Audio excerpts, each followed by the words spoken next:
Hey everyone, this is Olay from Laddering Your Success, and you're listening to the LYS podcast.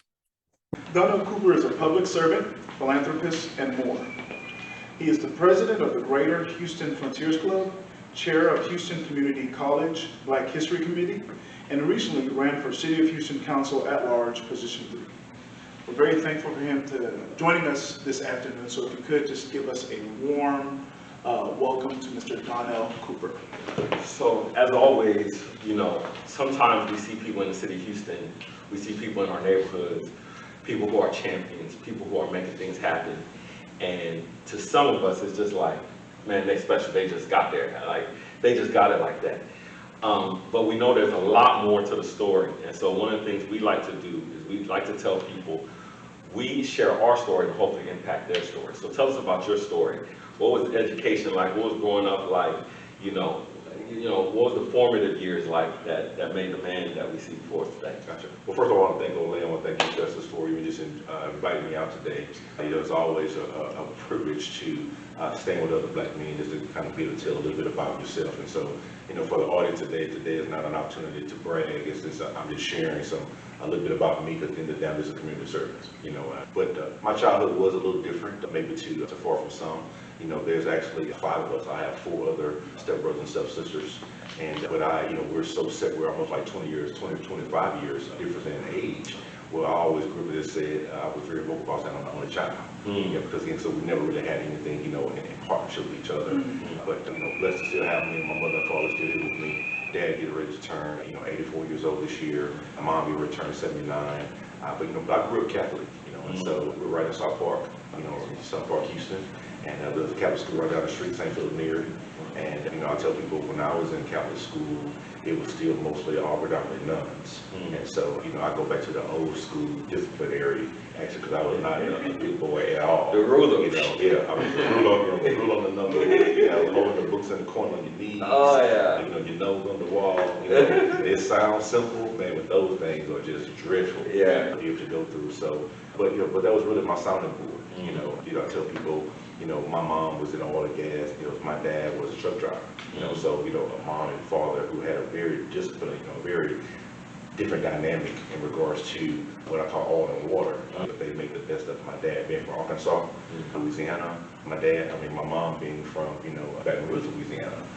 But to see their background, my dad moved to Houston at 16 years old. One day he told his mom, I'm tired of working in cotton fields. I'm going to the city. How you gonna make it? Who do you know? Don't worry about it. I'll make a way. Wow. Him and his nephew moved out here at 16 and just found a way, and started working just at, small restaurants, washing dishes, just whatever they need to do, to make it. And then my mom coming out of college, coming out primary school teacher, in the workforce development type of atmosphere, vocational schools. Then ended up getting her accounting degree, retired from Texaco Oil and Gas, for 35 years. But they were my sounding board. So when I look at a mother and father background every day, they set the plateau who you see today. And so typically we might have say, well, man, how do you learn how to shine your shoes? Well, my dad, my mom. Where you learn how to dress? So you might say, my dad, my mom. Because again, my mom, it was nothing for her to pull out her own shoe shine box. Man, she was buffing those high heel shoes. She laid out her pinstripe, suits every night with all of her accessories. My dad was on the road driving trucks. Wow. So the dynamics of the foundation was a little different for me, but very blessed to have in my life. And so people always say, why are you so aggressive with the goals that you set for yourself? And mine has been because my mother and father still here living with me. Wow. So I want them to be able to see. So many times we stand before an audience, we say, if my mom was here today, and if my dad was here today, mine are here. Wow. And so my foot is to the pedal every day. Wow. For them to be able to reap and see the benefits of what they've sown into me. Again, how I do it for the goodness of grace of God. And most important for the foundation they set for me. Wow. That, I love that balance because, we talk about education, formal education, informal education. And, so often, today we look at something like a truck driver and we say, oh man, that's not a great job. But it helped earn a living, to provide, put you in Catholic school. Right? So those Catholic schools are private schools. Right. So then you think about, just the dynamics of having to overcome struggle, to be a black woman to get a degree. Right. And you said your mom's a 9, correct. So, that's back in the 60s and late 50s. And so that's quite an accomplishment itself. And so I think there's a certain work ethic that produces. So could you tell us a little bit about your post-secondary journey? What was it like?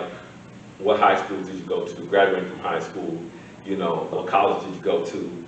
Fraternity, all of that. Definitely. So, I had an opportunity again to go off to Catholic school. I did Catholic school up until right at about 8th grade. And then so I kind of pivoted over to public school for 1 year. I did 1 year over at Hartman Middle School. And then, I've always heard about Yates. I was a big band guy. I played sax since I was 5 years old. So I said, man, if I got to go public school, I want to go to Yates. So doing that back during that time, it was like you had your community zoning. So I wouldn't zone Yates. So I can say this now, but I use my aunt's address, like many other students did. Okay. So I used my aunt's address there over on Scott, and so I went to Yates, and man, and I marched in the band. I was drum major all 4 years, and man, just had a great experience. Sometimes we don't really understand. I always heard about historical, Jack Yates High School. I read a lot about Reverend Jack Yates, the historical Yates. The old Ryan Middle School used to be Yates High School. So the Yates I went to was not the Yates that my parents would have known about. But as I gotten older, man, I just have so many appreciative roots about the high school that I went to. I graduated with George Floyd. I graduated with Big Pokey. I graduated with Big Mo. So a lot of some of the greats that we talk about today, I was right there in school with them, and we were just, learning our identity, at that time. Left Yates, and again, by being very advocate about, a musician in the band, I always wanted to go back, to my home roots, which is where my mom is from, which is Baton Rouge, and be a part of Southern University band, they call it the jukebox. Yeah. And so the jukebox is known across the country. It's all male dominant band. All the females were the dancing dolls, which was kind of like the majorettes. And so my band used to always say, well, you keep telling me you want to go to Southern, but you don't play a brass instrument. The band is all brass. So in 12th grade year, I learned how to play the trombone. And I went down. Trombone. So hey, had an opportunity to audition, and made the band, and I marched 4 years, at the jukebox, traveled the world, with the jukebox, and so Southern was a great experience for me. Most importantly, between undergraduate and grad school, I never applied for financial aid. I don't know it. I never applied for a loan. I never applied for a grant. So again, going back to the roots, the foundation of my mother and father, they planned for college. And so their goal, and sometimes families have those conversations about going to debt, but we never had those conversations. It just happened to be a miracle working that way. I would call mom, and you were rich for school, and whatever it was, we paid for it. Going into my second year, I was staying in the honors dorm. Going back to school the second year, the honors dorm was full. So I said, oh man, we were overbooked. So we're going to put you over the baseball dorm, with athletes.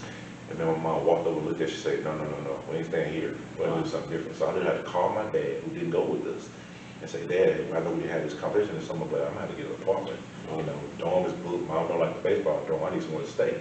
And so literally going into my second year, my junior year, sophomore year, here I am in an apartment.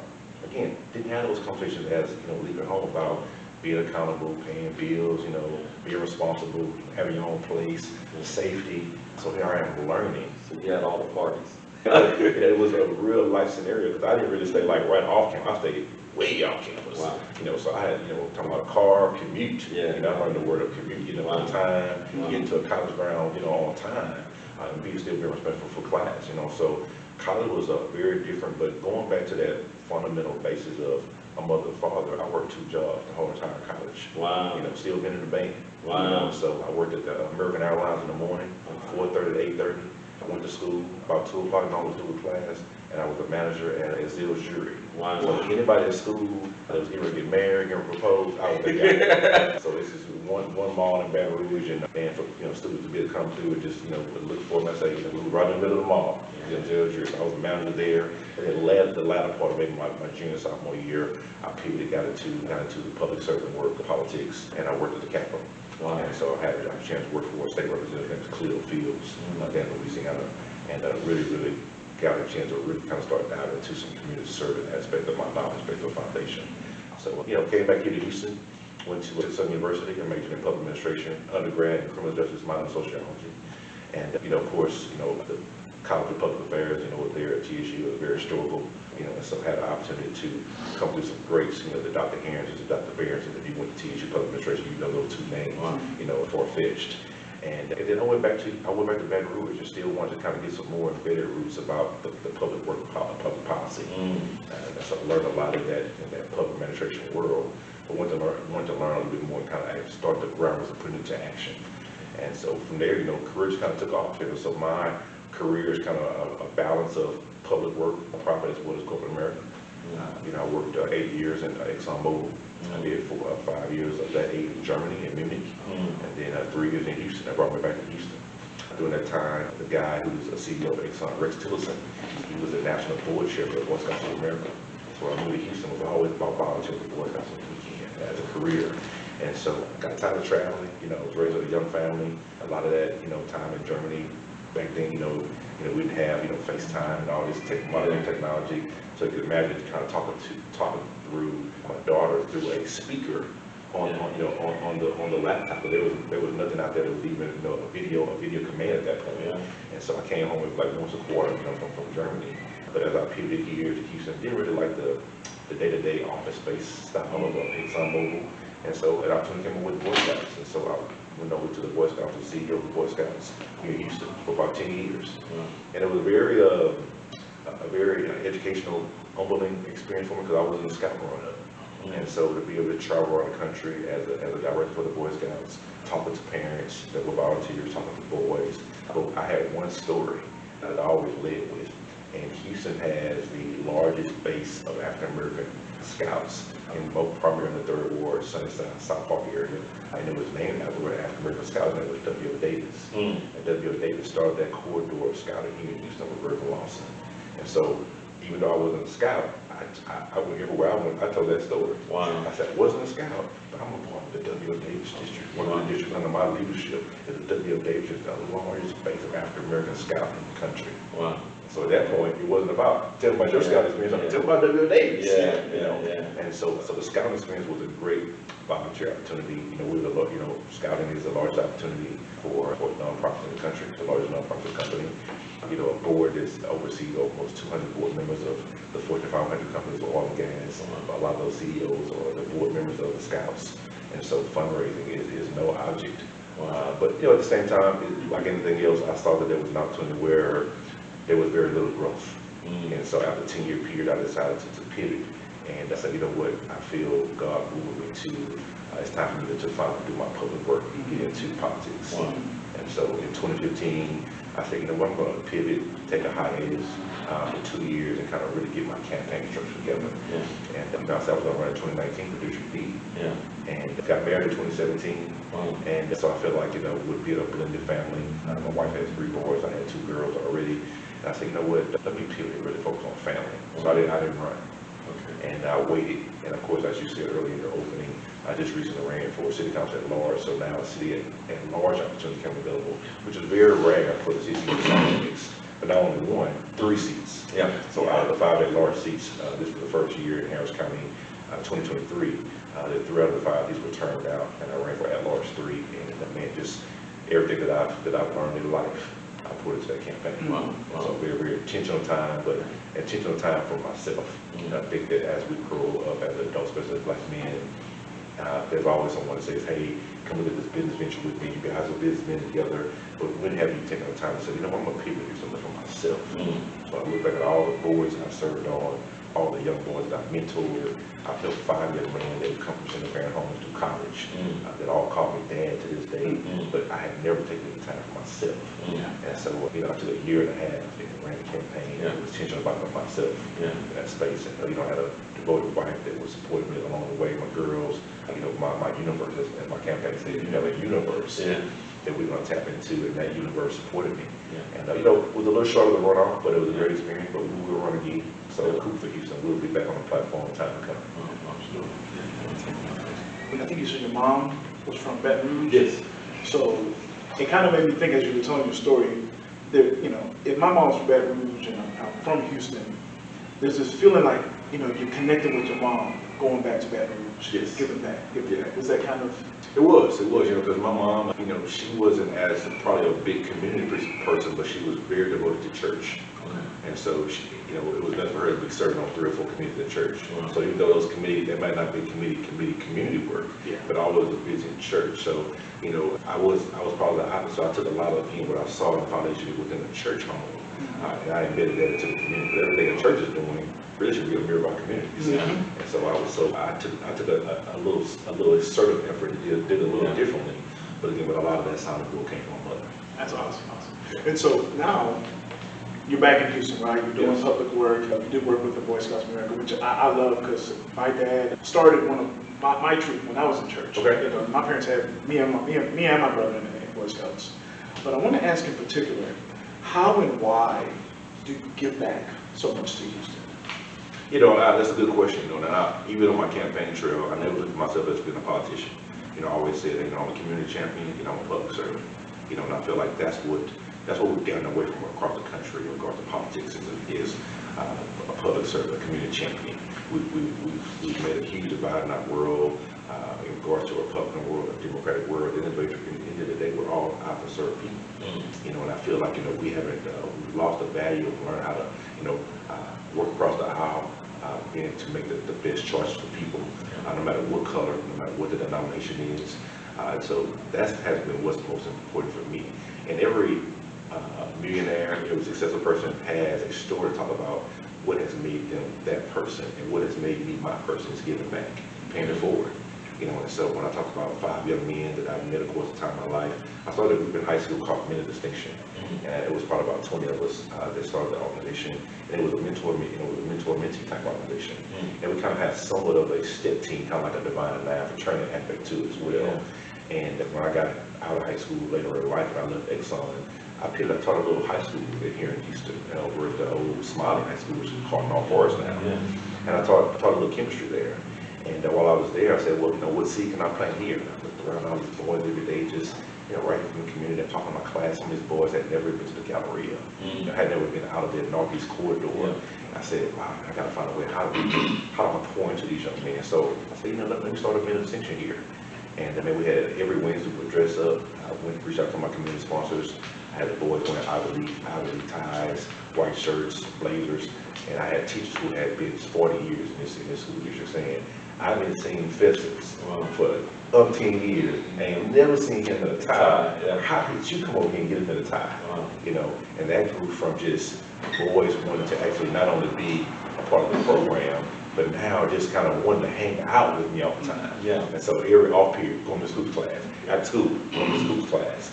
And so, man, I met 5 young men during that three-year period of high school that I have literally cultivated under my wing. And man, just to see the fruits of their labor now, one of Billy Covington right now is a pastry chef. He was a great baker, there in high school. I had the opportunity to put him through the Art Institute, just working with his mom. His mom was mentally retarded. His grandmother raised him. And so, had an opportunity to see him right now as a full-fledged pastry chef now in Houston. Quentin McGuire, was always an actor, went to some of the greatest schools there and worked with some of the greatest companies there, California and LA, in his trade out here back in the Houston area, doing some small films, and so I can go on and on. Hey LYS fam, it's Olay. Thanks so much for listening to LYS. I just wanted to take a quick moment to talk to the parents. That's right, mom and dad. Parents, prepare your child for their best educational fit after high school with our comprehensive LYS Parents Guidebook. Our helpful guide includes a range of activities designed to help you better understand your child's unique gifts and abilities. Additionally, we provide valuable insights into the student loan debt crisis and offer practical tips on how to avoid accumulating large amounts of debt. Our ebook also includes a wealth of information on scholarships, grants, and payment exemptions that can help guide your child towards a bright and successful future. With our expert guidance, you can rest assured that your child is well prepared to make informed decisions about their education and career path. Don't let your child's future be in jeopardy. Invest in their future today by downloading the LYS Parents Guidebook. Simply go to lys.com/parents to get your copy today. Now let's get back to the show because it's some good topics. Proud of my latest young man, son, Darius Weber, 2021 graduate of Morehouse College. Came from a single parent. He was in one of my nonprofits. I'm president for the Greatest Frontiers. He was one of our junior frontiers. He's actually our president.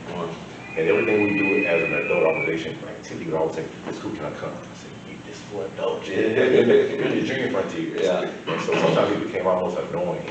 And I finally just said, how do I just reach back to this young man? Let me see who this young man is. And man, just found out a little bit about his family, his dynamics, his dream, his goal. Wanted to go to Morehouse, which we know is a historical all-male college. And so I said, let's do it. And so got him some scholarships, got there to the college. And I'll never forget his first semester, one of those scholarships, we had about $24,000 from the Michael Jackson Foundation. And when he got into school, that scholarship went sideways. We lost it. And he's like, "Pops, don't stress. I know you're a mom. If you tried it, then you can. Let me just come home. I'll come home and come to community." I said, "No, we're not going to do that." And so we're going to get a place. So we got an uncle that lives in Savannah, Georgia. It's about 30 minutes outside of Georgia.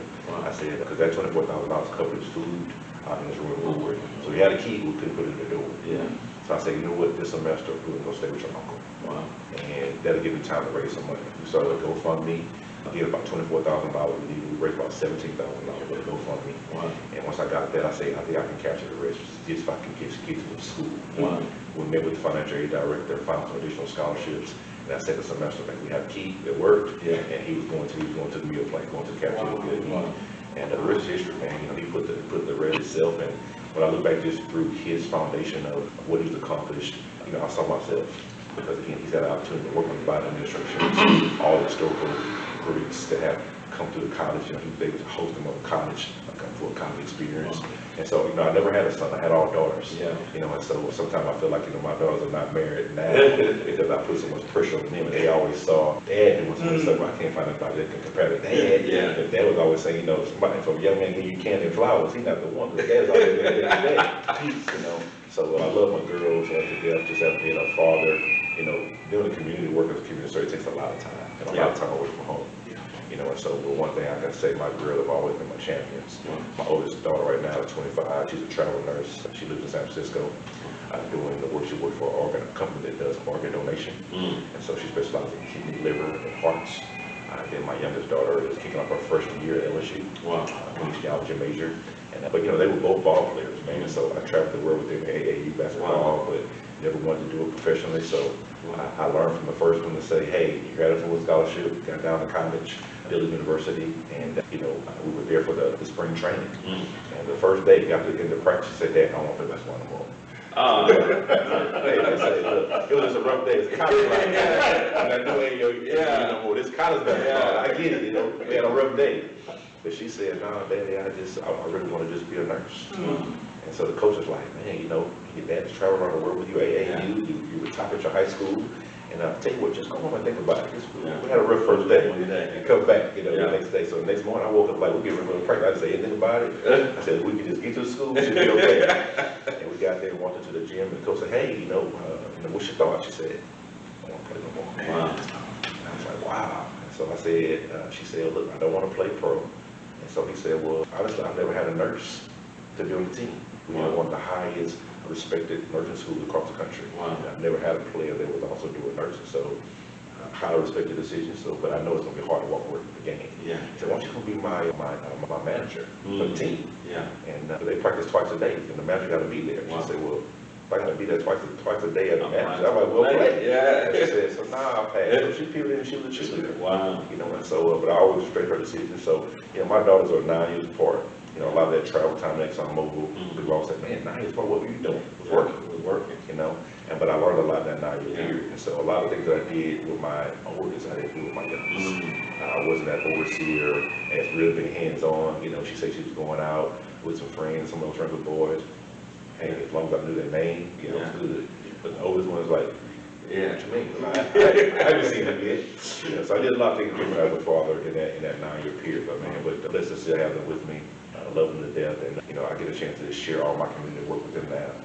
I sent them a story this morning, the radio show, a podcast we just did with Amazing 102.5 with Amanda Sapp, and share with them the interview about what we're doing for our coming event. And I said, "Dang, man, it's always so good to see you just live your dream." Live your dream. So very encouraging moments as a